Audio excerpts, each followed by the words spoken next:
Pessoal, estamos de volta. Noções de Direito Tributário com o professor Francisco Leite. No primeiro encontro, nós estudamos uma visão geral do Estado e depois adentramos na questão da atividade financeira do Estado, até chegarmos ao objeto de estudo do direito tributário. Sim, porque o nosso primeiro encontro, o nosso objetivo era exatamente encontrarmos o objeto de estudo do direito tributário, que foi o tributo. Já naquele encontro, a gente já intuiu algumas das características fundamentais do tributo. Já vimos que é um tipo de recurso, já é um recurso do tipo próprio, como regra, ou seja, é uma receita pública e uma receita pública do tipo derivada. Logo, se é a receita pública derivada, ela é fundamentada no poder do império, compulsória e criada por lei, e não se confunde lá com o perdimento de mercadoria, que é uma penalidade. Não se confunde lá com a multa, que também é uma penalidade. E igualmente não se confunde com a expropriação, que é uma penalidade. Pois bem, nós já temos todo um instrumental teórico aí para compreendermos melhor o conceito de tributo. Do ponto de vista legal, esse conceito de tributo, ele está previsto na Lei 4.320, dentro de uma vertente do direito financeiro, e ele está previsto também no artigo 3º do Código Tributário Nacional. É esse artigo 3º do Código Tributário Nacional que vai ser utilizado como referência. Vamos saber, portanto, qual é o conceito de tributo. Artigo 3º do Código Tributário Nacional, conhecido por CTN. Doravante eu vou chamar CTN, Código Tributário Nacional. E o que nos diz o artigo 3º do Código Tributário Nacional? Diz que o tributo é toda prestação pecuniária. Prestação do verbo prestar, de entrega de algo pecúnia, dinheiro, ao Estado. Então, o tributo é uma prestação pecuniária. Pecuniária vem da palavra pecus, gado no latim, que já se viu como moeda, da mesma maneira que sal já se viu também como moeda, de modo que a lei, ao instituir o tributo, deve expressá-lo em pecúnia. E o Código Tributário ele é redundante, porque ele diz: tributo é uma prestação pecuniária em moeda, como se houvesse uma prestação pecuniária que não fosse em moeda. Mas ele quis ser redundante, mas ainda completou. Tributo é uma prestação pecuniária em moeda, em cujo valor, nela é moeda, nela se possa exprimir. O tributo é expresso em moeda ou em cujo valor nela a moeda possa se exprimir.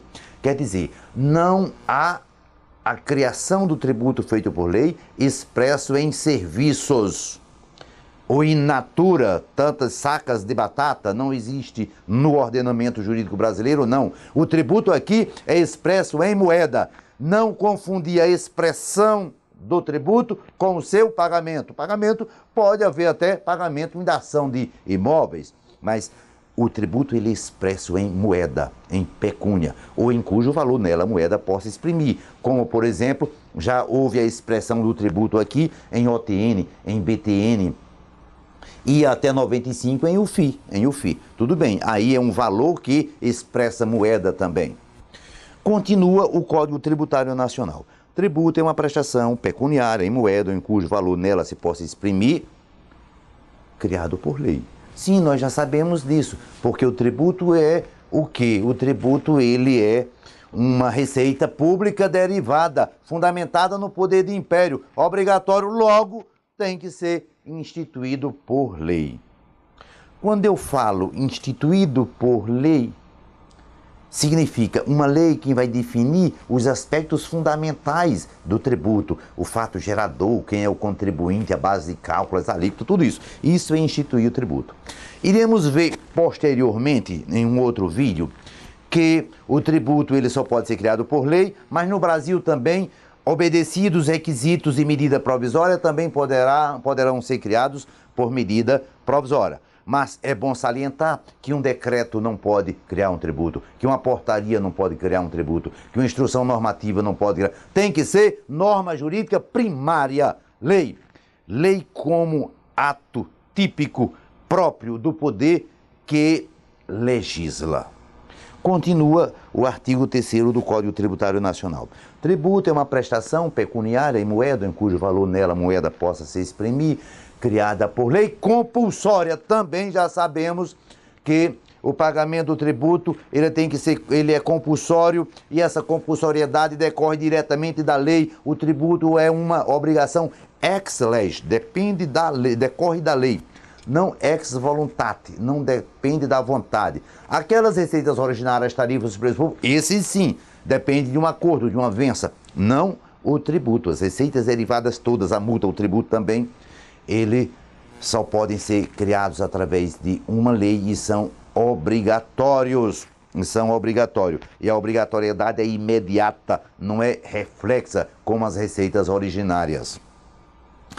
Continua o Código no artigo 3º.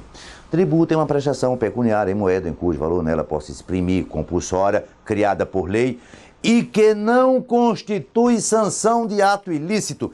Essa expressão é exatamente o que singulariza o tributo em relação às penalidades.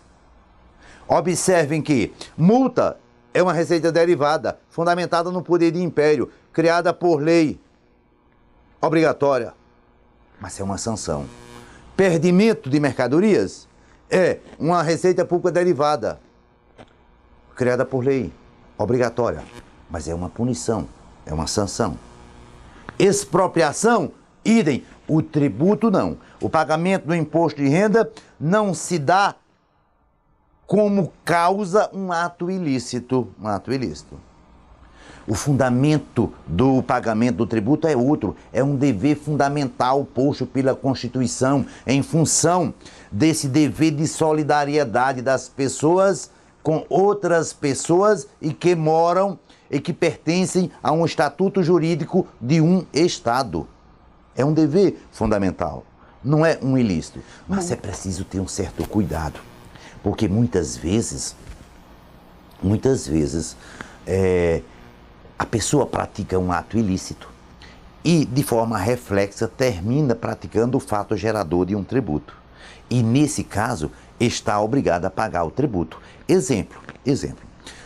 Alguém, por exemplo, jogou no jogo do bicho, que é uma infração, não é? É uma contravenção penal, é um ilícito. E essa pessoa ganhou no jogo do bicho, recebeu X de reais aí. Ela praticou um ato ilícito e, por decorrência desse ato ilícito, ela auferiu renda. Ao oferir renda, segundo a Constituição e a lei criadora do imposto de renda, é fato gerador do imposto de renda. Então, essa pessoa está obrigada a pagar o imposto de renda, sim, não pela prática do jogo do bicho, mas pela prática do fato gerador ter oferido renda. Pelo ilícito, pela contravenção, vai responder segundo a norma penal e pelo fato gerador, ao oferir renda, vai estar obrigado a pagar o imposto de renda. Continuamos com esse conceito de tributo do artigo 3º do Código Tributário Nacional. Tributo é uma prestação pecuniária em moeda, em cujo valor nela a moeda possa exprimir, compulsória, criada por lei, que não constitui sanção do ato ilícito. E essa prestação pecuniária compulsória criada por lei, que não se confunde com as sanções, só podem ser cobradas mediante uma atividade da administração plenamente vinculada. Não é somente vinculada, é plenamente vinculada. Vinculada à lei. Quer dizer, quem já estudou o direito administrativo sabe que os atos administrativos, sob uma determinada perspectiva, podem ser atos discricionários e atos vinculados. No ato discricionário, a autoridade administrativa tem uma certa liberdade de escolha da conveniência da prática desse ato. É conveniente praticar? Sim ou não? Ele livremente, essa autoridade administrativa livremente é quem decide sobre isso. É oportuno praticar hoje ou amanhã? Essa autoridade administrativa é quem decide igualmente a oportunidade. Diferente dos atos vinculados. Os atos vinculados, a lei já trouxe todo o parâmetro, já especifica o caminhar e a trilha do comportamento daquela autoridade administrativa. Vamos pegar um exemplo. Vamos pegar, por exemplo, um determinado prefeito que ele está precisando lá de servidores, motoristas e enfermeiros, e não tem recurso suficiente para contratar as duas categorias de profissionais. Ele resolve implementar um concurso público. A decisão, segundo o aspecto de conveniência política desse gestor municipal, se ele vai formatar o edital para o concurso de motorista ou de enfermeiro, é escolha dele. É ato discricionário. Porém, depois que ele decide que seja para enfermeiro ou para motorista, ele vincula-se ao Estado, aos termos do edital. Tem mais um outro exemplo: se ele quer construir uma rodovia ou quer construir determinada obra pública, a depender dos valores, ele tem que seguir literalmente a lei das licitações e dos contratos administrativos. São atos vinculados. Pois bem, a cobrança do tributo também só pode se dar mediante atividade administrativa plenamente vinculada.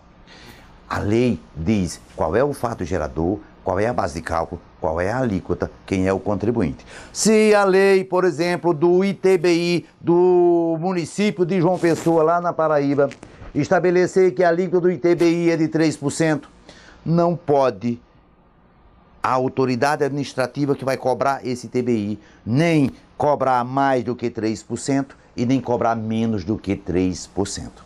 Na verdade, essa natureza vinculada da atividade de cobrança do tributo é uma garantia de dupla mão, porque garante o contribuinte em ele só ser cobrado dentro do devido legal.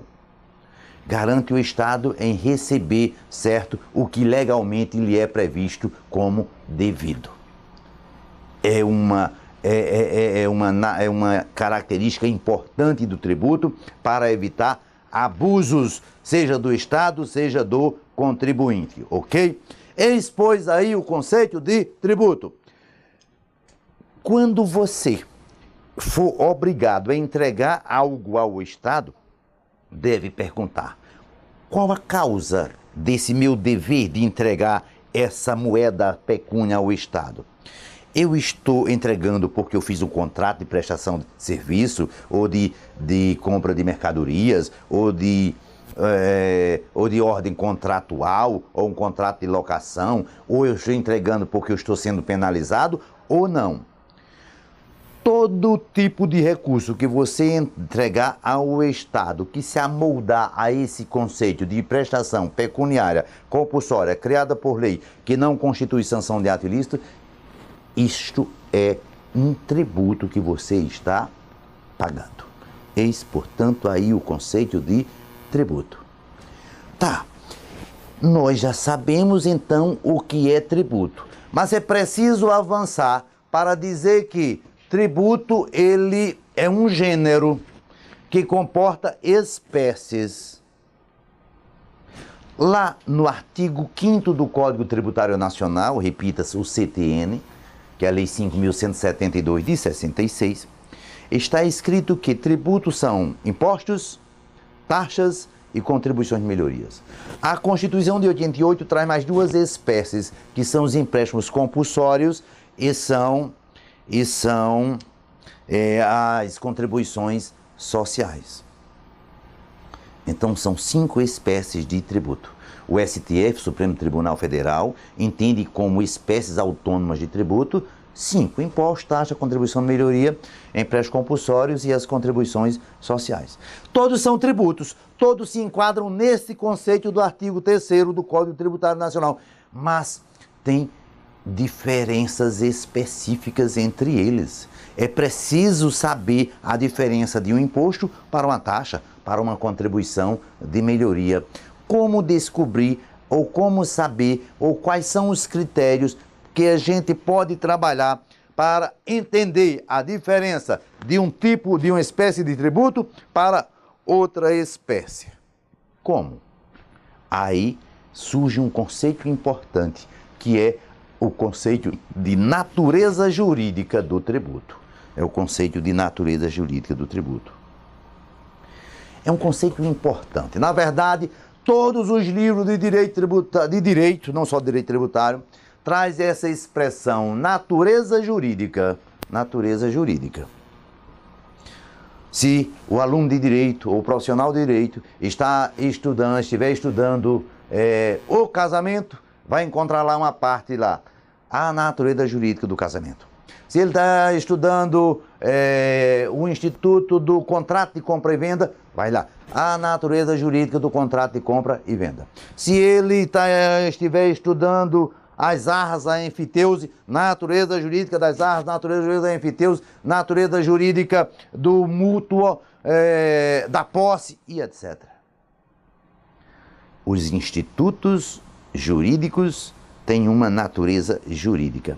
Essa natureza jurídica é muito importante por diversas razões. Eu vou dar até um exemplo meio tosco aqui, me permitam eu dar esse exemplo, tá?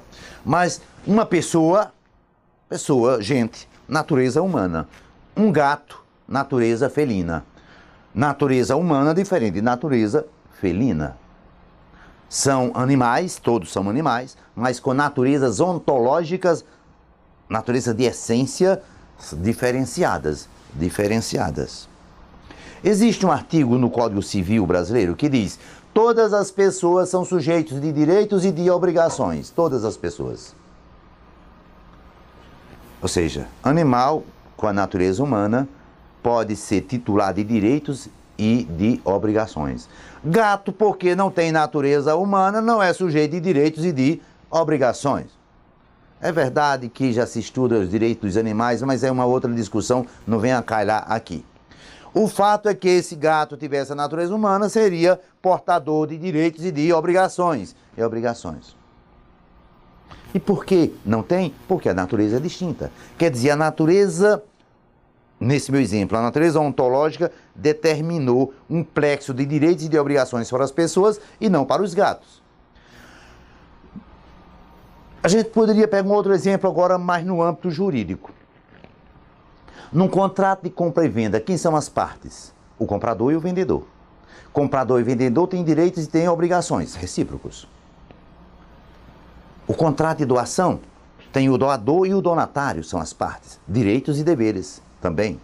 Será que os direitos e deveres dos compradores e dos vendedores são os mesmos direitos e deveres dos doadores e donatários? Não, porque o contrato de compra e venda tem natureza jurídica diferenciada do contrato de doação. Observe a importância, então, da natureza jurídica. Então, quem é que determina a natureza jurídica do tributo? Normalmente é o doutrinador que percebe isso, que descobre essa natureza jurídica. Normalmente ela não vem escrita, mas no caso específico do direito tributário, ela está estampada lá no artigo 4º do Código Tributário Nacional. O artigo 4º do Código Tributário Nacional diz: a natureza jurídica específica do tributo é determinada pelo fato gerador. Sim, quer dizer que todo tributo tem um fato que ele gera, que ele dá cria. Se alguém prestar serviços, pratica o fato gerador do ISS, do Imposto sobre Serviço.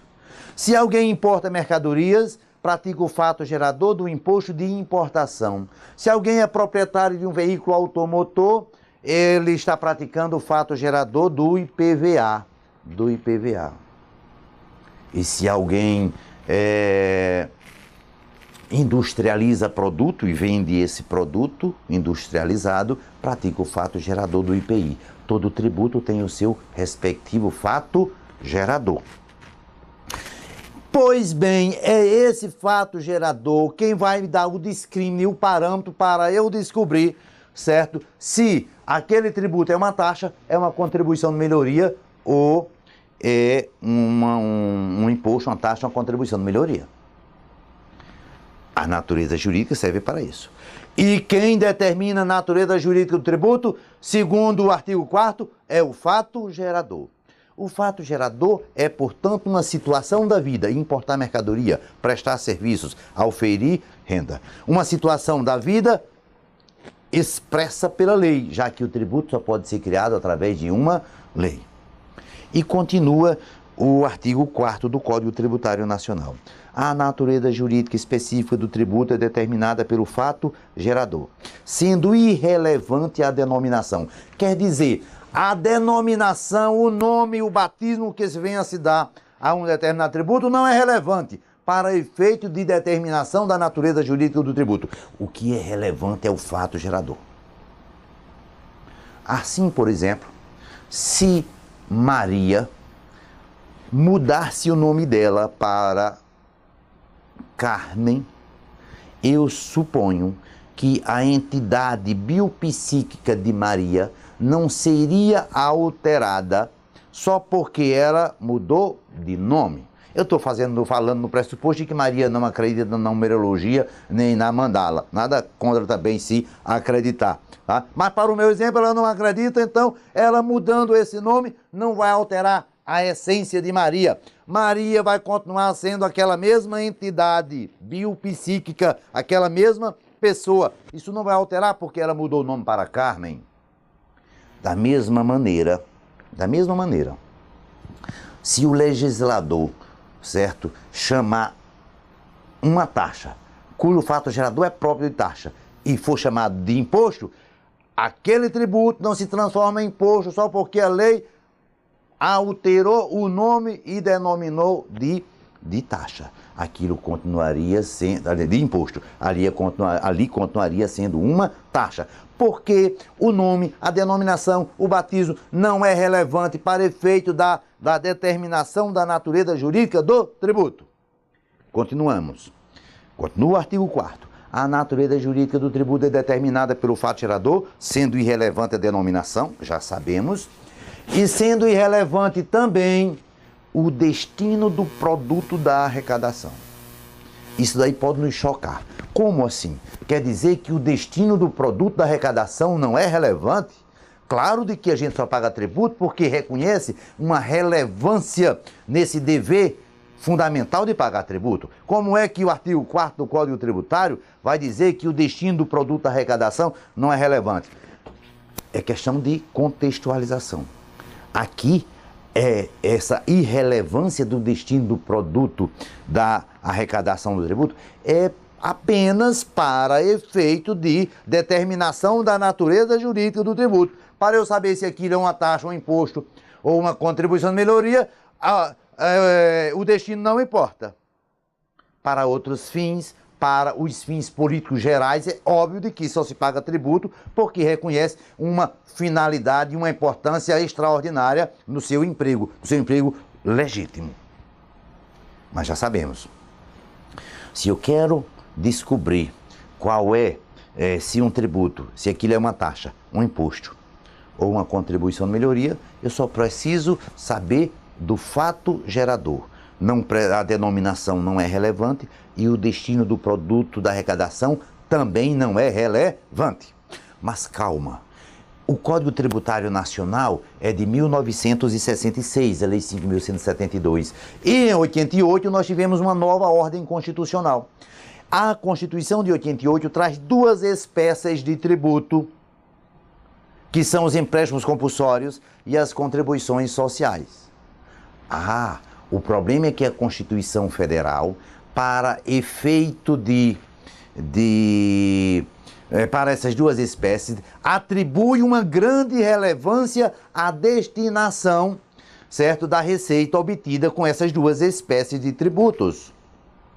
Por exemplo, os empréstimos compulsórios, que a gente ainda vai estudar, lá no artigo 148 da Constituição, no seu parágrafo único, diz: olha, toda a receita arrecadada com empréstimo compulsório está vinculada, atrelada, destinada às razões motivadoras da sua criação. Então, pessoal, nós não podemos mais fazer a leitura do artigo 4º do Código Tributário Nacional desprezando a Constituição Federal. Quer dizer, a Constituição Federal, ela não recepcionou o artigo 4º do Código Tributário em sua inteireza. Então, qual é a releitura, incorporando agora a normatividade da Constituição, qual é a leitura que a gente vai fazer do artigo 4º do Código Tributário Nacional?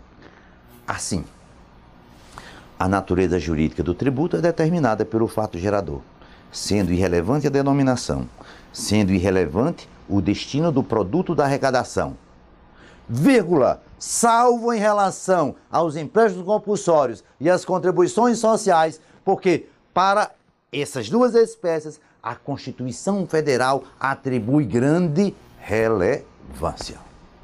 Isso quer dizer que só o fato gerador é capaz de determinar a natureza jurídica do imposto, taxa e contribuição de melhoria. Mas para empréstimo compulsório e para contribuições sociais, temos que acrescentar outro critério. E um deles é exatamente a destinação. Pessoal, nós já conhecemos, portanto, esse parâmetro, esse discrime para sabermos se um tributo é imposto, taxa ou contribuição melhoria. Então nós já podemos avançar para estudarmos as espécies de tributo.